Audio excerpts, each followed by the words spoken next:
Pronti? 1, 2, 3.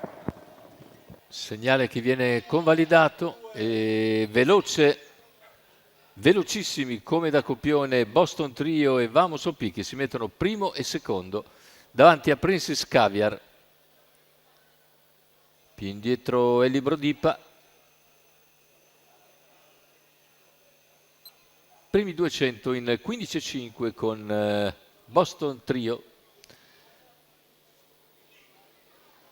che conduce nei confronti di Vamos OP, Princess Caviar, mentre per corsie esterne c'è Divine Matley, seguita da Barolo Griff, fuori corso invece Earthquake.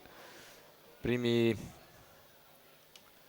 400 in 34 e 600 che vengono coperti in 46 netti da Boston Trio, Vamos OP sempre in schiena, poi Princess Caviar, ancora El Libro Dipa, non c'è spazio per i cavalli all'esterno per il momento e il giro di corsa se ne va in 1-1 secco con sempre leader Boston Trio con in schiena Vamos OP, ancora Princess Caviar e Del Libro Dipa nelle identiche posizioni assunte all'inizio.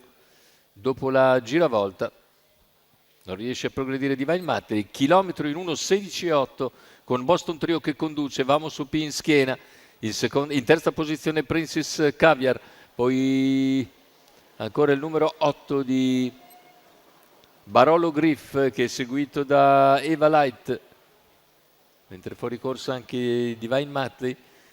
Tanto prende vantaggio Boston Trio da Vamos OP. In terza posizione rimane Princess Caviar, poi è Libro Dipa, il 600 alla conclusione con un parziale secco in 15,4 e siamo ora a 500 dalla conclusione con tutto il gruppo che continua a viaggiare in fila indiana, almeno per le prime posizioni.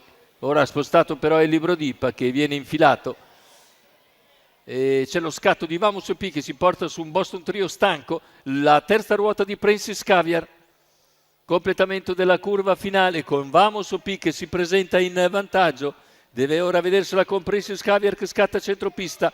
Vamos OP però ha netto margine di vantaggio, Vamos OP nel finale controlla tutti i tentativi di Princess Caviar e vince, mentre per il terzo è il numero 1 di Tommy che ha ragione degli avversari.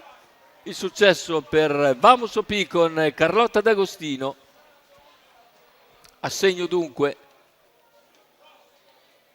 cogliendo un'ottima partenza con Vamos OP e poi filando tutta strada Boston Trio per poi controllare tutti i tentativi di Princess Caviar e Matteo Zaccherini, mentre a terzo finisce Tommy con Leonardo Vastano. La vittoria però è per Carlotta D'Agostino, parla al femminile l'Anna Maria Grassi 2025, il successo per Vamos OP e Carlotta D'Agostino. Il training è quello di Andrea Vitaliano per conto di Vincenzo Vitaliano.